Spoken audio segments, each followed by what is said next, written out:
Ideally, this should be a finals match, but they got seeded into the same half of the bracket. SMH my head. Shaking my head. And spawning in the bottom right hand corner of Winter Madness, we have the Brazilian Zerg player. We have the red Zerg. He's one of our own. It is Erik for the CranKy Ducklings. Let's go, baby, let's go. And spawning in the top left-hand corner, we have the Brazilian Protoss player, the blue Protoss, representing Team Hellfire. It is MasTeR.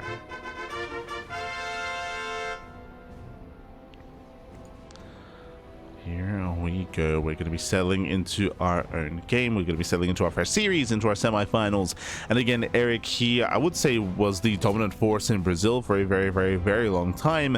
But as I mentioned before, in recent months, he did take a big break. He stepped away from the game, and he's still trying to recover and still exploring his options here, especially in a new map pool and in a new patch as well.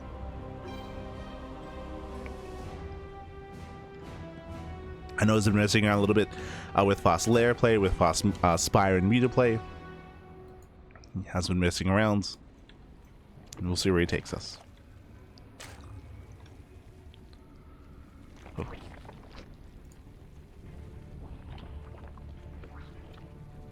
And we shall see.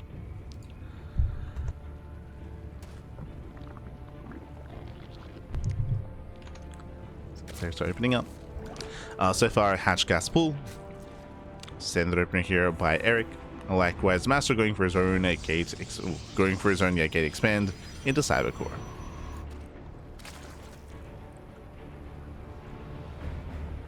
So players are going to be opening up.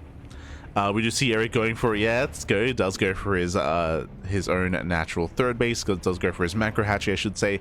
Bearing in mind, this is something very common here with Erik. This is not necessarily hyper aggressive. This is a way for Erik to open up early on and have extra larva. This can lead into an early roach warren and into Erik skipping link speed. I'm curious if that's going to be the case here. We'll see how he does spend his gas. But I believe because he's going for that earlier hatchery, it does mean that he has a later queen. But larva wise, it's still okay just because of the extra larva you do achieve here with this hatchery. The downside though is early game defense, right? Your early game defense is going to be weaker because you only have one queen. Likewise, link speed is still being researched, and you can see that Erik is staying in gas. I believe this should be for roaches, as typically you would pull out.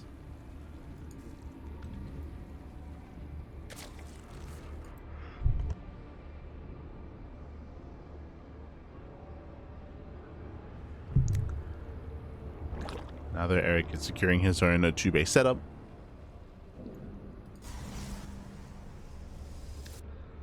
Likewise, Stargate open out of MasTeR. Does open Stargate into Oracle.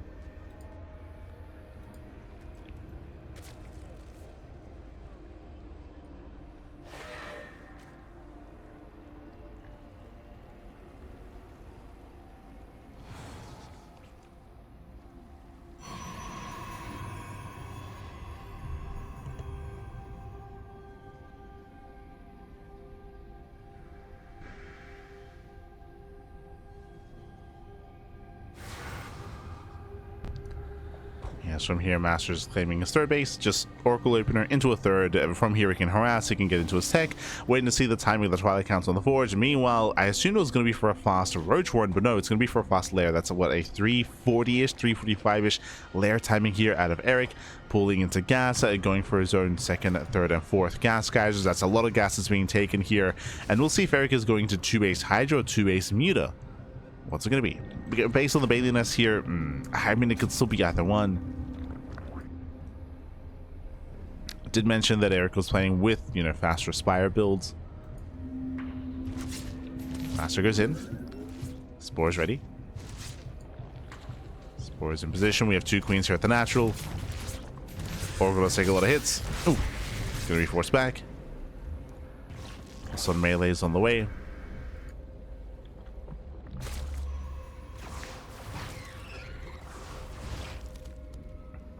The melee, trying to catch out the adepts, and looks like we'll get one. Oh, potentially does get one. And the adept does go down. Has to respect the oracles behind this standard follow-up here, +1 and blink.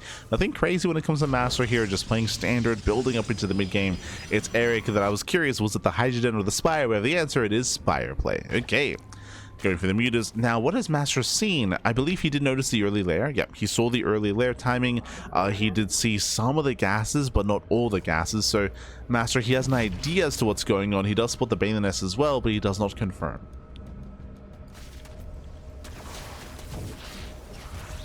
No confirmation.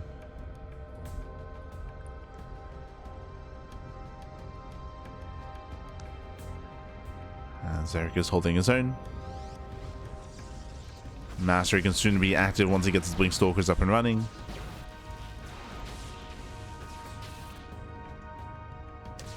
Once he gets them up. As there's that gateway explosion. Building up into 7 gateways already though.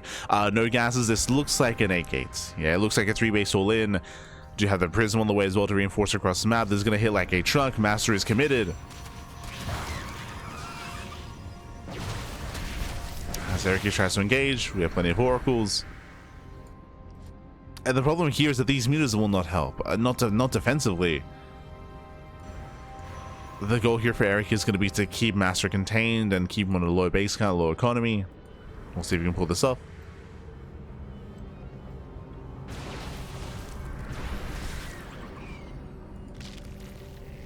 As Erik to take a 5th gas geyser.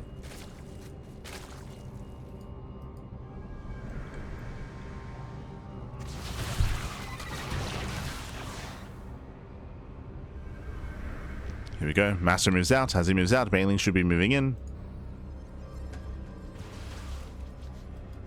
Mutas are backing up, and again, I'm still a little bit concerned about the defense here. Here come the Banelings. They're rolling forward.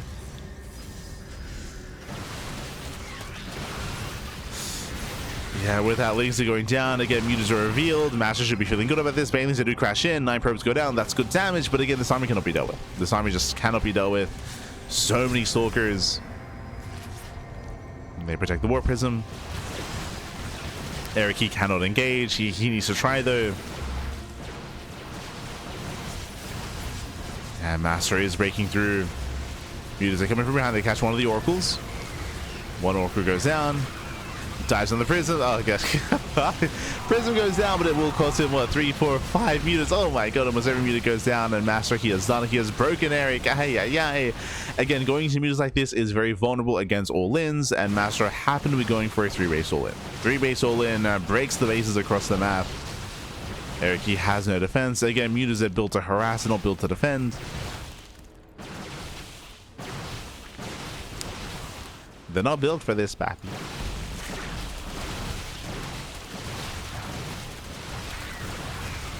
Yeah, with that MasTeR, he will break through. Nice blink control, saving those weekend stalkers. The boys are being pulled. Erik getting desperate. The desperation battle. GG gets called, and MasTeR takes game number 1. GG. Does take game 1, does take lead in the series. Wanting it back here as a reminder, Erik, he was being very cheeky. He went for a very fast lair timing into fast 2-base muta or 2.5 base muta, cutting workers at 53 and going for that, was it 345? Yeah, 345 lair timing. So very early, very fast, and unfortunately, blindly, MasTeR was going for a 3-base all-in. He didn't take his gases at the 3rd base. He went for a robo with a Warp Prism, but he went up to 7 gateways, committed across the map, and if Erik was playing a little bit safer, if he had a safety Rotorn, or if he was going Hydra as well, there could have been a defense here, but going into mutas does leave you so vulnerable to these all-ins, and GG. GG well played. I don't know if MasTeR was maybe aware of some of the tendencies of Erik and just assumed it would be mutas, or just took a bit of a risk and took a bit of a gamble, but regardless, GG. GG, and with that, we're now getting to game number 2, and we'll see if MasTeR can close it out, so we'll see if Erik can bring it back.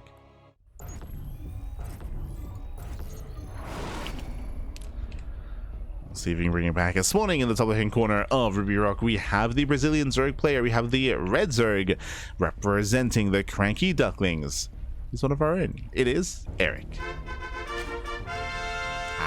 Near and dear to our hearts, Pappy. And spawning in the bottom right-hand corner, we have as opponent, we have the Brazilian Protoss player. We have the Blue Protoss representing Team Hellfire. It is MasTeR.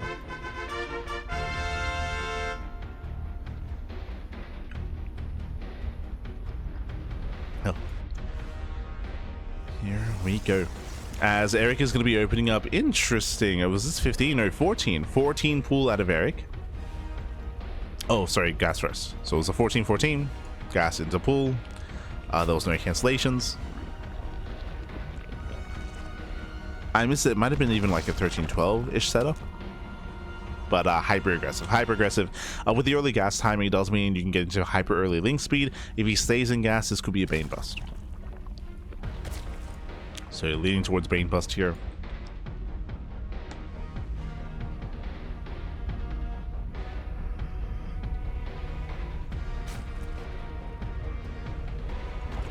Could be a Roach Rush as well, true.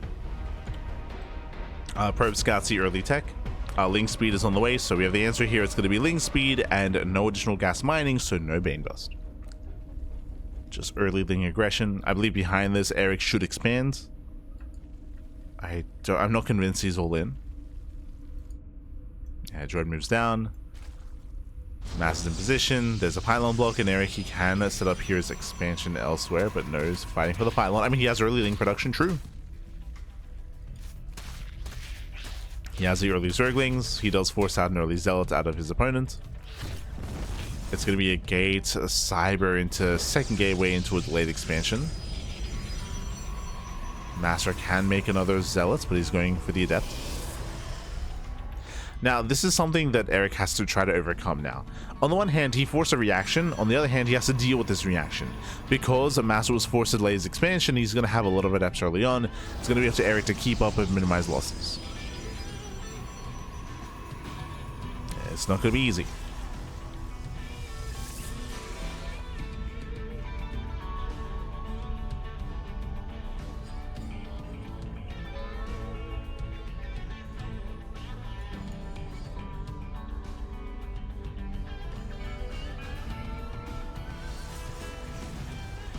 As Warp Gate is on the way.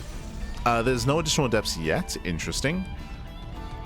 Yeah, MasTeR delaying his second Adept and going for a Stargate. Okay. Does go for the Stargate follow-up. Erik is droning. He's droning, he's saturating. I mean, he sees no additional warp ins here.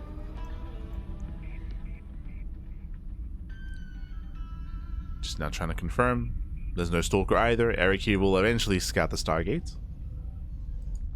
And for now, we're settling in. Settling into our game here. Once again, that macro hatch is just for larva.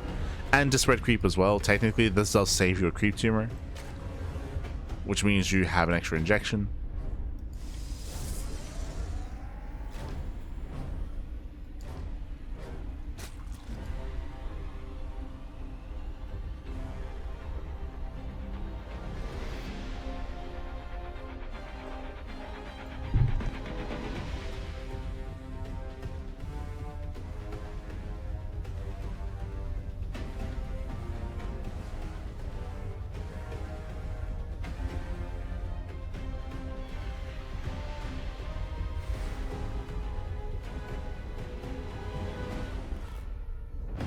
Okay. So it's just a bit of a hot take. It's getting hot. The day is heating up. Yeah. But here we go. We do have MasTeR moving out. The Oracle has arrived. Once again, it's going to be a fast lair here. This was around a 4:10-ish, 4:10, 4-ish, 4-minute-ish lair timing. So very early. Not as early as last game, but early nonetheless. Erik going for a later third expansion, droning up on 2 bases, taking his gases as well, getting up to 3 gases. There's the Bather Nest. This looks very similar to last game. Very similar. Once again, in my mind, either going to be a fast Spire or a Hydra Den. Going to be one or the other. Last game did go into fast Muta play. Meanwhile, Adepts have arrived. The Lings are across the map, which means Erik is vulnerable. Oh no! Adepts are getting in, and this can do critical damage. This can do critical damage. Lings are racing back home to defend. As they do make it in, we have Oracles to protect them. Lings they try to engage. Zerglings are being punished. Adepts are shade away. So far, 0 Adepts have gone down. A very efficient trades here by MasTeR. And once again, 2 base Muta. Okay. Once Once again, it's going to be 2 base Muta. Meanwhile, this time MasTeR is claiming his 3rd base, still building up and actually going into charge, not blink this time. Okay, charge means that there is a chance for Erik to defend if he scouts what's going on. If he sees a bunch of defensive zealots at any point, then he can react with banelings and survive. Nice run by.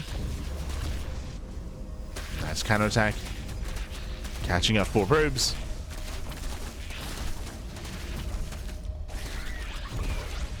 Yeah, 4, 5, 6, 7 probes. Oh my god, this is getting out of hand. The 7 probes go down. Same time, MasTeR, he has to commit in. Adepts are getting caught, they're getting surrounded. Erik, he so far is holding his own. He harasses across the map, he casts out the Adepts as well. And the Spire so far, I believe, is unscouted. I switches. Oh, never mind, it has been scouted. Has been seen. MasTeR back at home is starting up his Phoenixes. Phoenixes are amassing, Zealots are warping in. Importantly, run by here as Zealots are seen. He knows. Erik is now fully aware of the charge lots, and we should be getting ready with banelings back at home. As Mutalisks are on the way.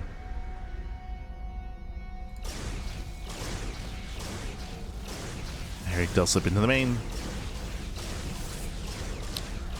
Confirms the Archon production, the Phoenixes as well. Erik does know.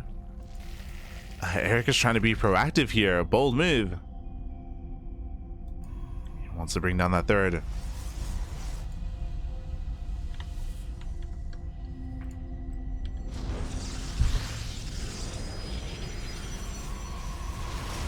And Premier is moving in, catching at the Oracle. Archons have still yet to morph. Oh, but they do hold the line. 1 Archon goes down. Oh, the banelings will connect. No, was that manual? Manual detonation on the banelings there, and with that they were wasted. Erik, he does MasTeR does hold, does defend. Mutas get cleaned up, and Erik is in a world of hurt. Erik, he is in trouble here, but that did look like a manual detonation as everything just blew up at once. Oof. And with that, MasTeR again, he's held onto his 3rd base, he's building up his Archons, his Zealots. I believe his War Prism, yep, his War Prism has arrived. Soon MasTeR can counterattack. And it's gonna be a counterattack. It's gonna be huge, pappy.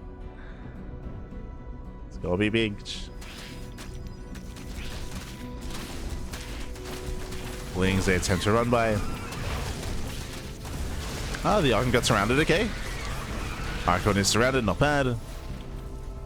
Corruptors are in the way.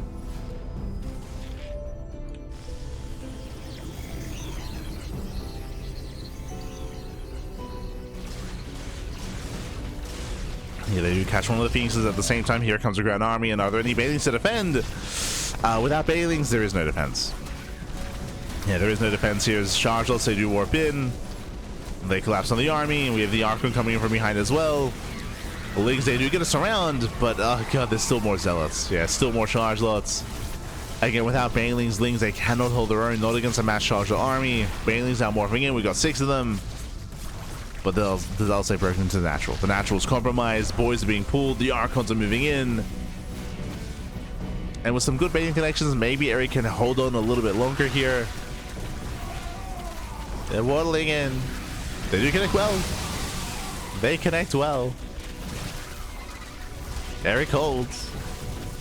But at a cost. 26 drone. Okay. 26 drone kills. Ay, ay, ay. Critical damage, puppy. Critical damage. And with that, Erik, he is being broken. We have more units rallying across map. More Zealots. This time more Archons and Immortal as well.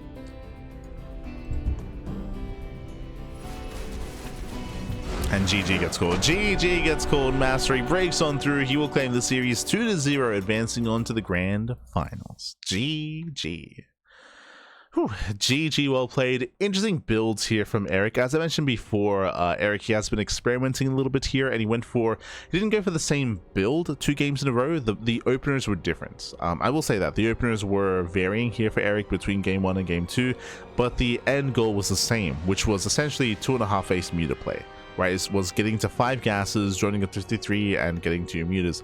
Unfortunately, in game 1, he was hard countered, he was blind countered, he was not scouted, his gases weren't even all seen either, but we saw a big 3-base all-in at a MasTeR in game 1. Here in game 2, he was scouted, so this is why MasTeR was able to react with Phoenixes, and he already had his charge outs ready as well. I would say that the big moment in this game was when Erik pushed across the map at the 3rd base, and it did look like he manually detonated all of his banelings. And I mean, even if he didn't do that, I don't know if he really could have gone into the mineral line. Like, I don't really see much damage being done there either way, but regardless, like, that was a really rough fight for Erik to commit as hard as he did and to fail to get damage done, and then everything swung in favor of MasTeR, as he could then counterattack and punish. Like, again, Erik's army was never built to defend, and did struggle defensively both in game 1 and in game 2. It's hard to get away with muta play. Like, again, like, when it comes to muta play in ZvP, you are heavily reliant on 1, your opponent not scouting, and 2, your opponent playing like more passive, standard, and defensive, right? If MasTeR was building up on 3 bases and then taking his gases and playing Blink Stalker and getting a 4th base and working towards Storm, for example, and building up into Colossus, then this can work. But if your opponent's being more active and aggressive, like we saw in game 1 with the all-in, or even here in game 2 with the counterattack, then that is where this kind of style struggles that much more. So a little bit unfortunate that MasTeR was as aggressive as he was, as Erik would otherwise flourish against a more defensive and standard player. GG. GG, well played. And with that, we do have our... Oh, un momento. With that, we do have our finalists here. One moment as I quickly... Okay, we do have our 2 finalists. It is going to be a best of 5 grand finals here between MasTeR and Inexorable. I do need a moment to set things up, to set up the players, set up the matches, so we're going to be going on a short break. Here before we jump into the grand finals. We'll see you soon with those finals with Inexorable and MasTeR. See you soon after the break. Oh, un moment.